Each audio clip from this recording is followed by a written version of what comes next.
Hello friends, welcome to my YouTube channel. তাহলে জিওমেট্রির CGL একটা question এসেছিল যে এবিসি একটা হচ্ছে আপনার ট্রায়াঙ্গেল, যেখানে ট্রায়াঙ্গেলের মধ্যে এডি হচ্ছে একটা বাইসেক্টর, ঠিক আছে, অ্যাঙ্গেল এর। এটা 8 দেওয়া থাকলে, এটা 10 দেওয়া থাকলে তোমাকে এডি সাইড মানে লেন্থটা জিজ্ঞাসা করা হয়েছে যে এই এডি লেন্থটা কী হবে। এটা আমরা সহজেই পদ্ধতি বার করতে পারবো।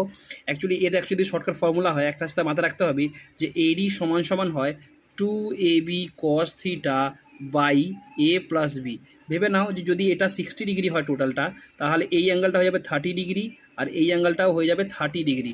তাহলে 30 যদি হয়ে থাকে, তাহলে আমরা পুট করবো কত হবে 2 × 8 × 10 × এবি কস থিটা, মানে AB cos 30 degree by A plus B নামে 18 হয়ে যাবে। তাহলে 2 দিয়ে কেটে 9 18 হয়ে গেল। তাহলে 8 × 10 ইন্টু এটা হয়ে যাবে √3/2 × 9। তাহলে এখান থেকে 2 4 8।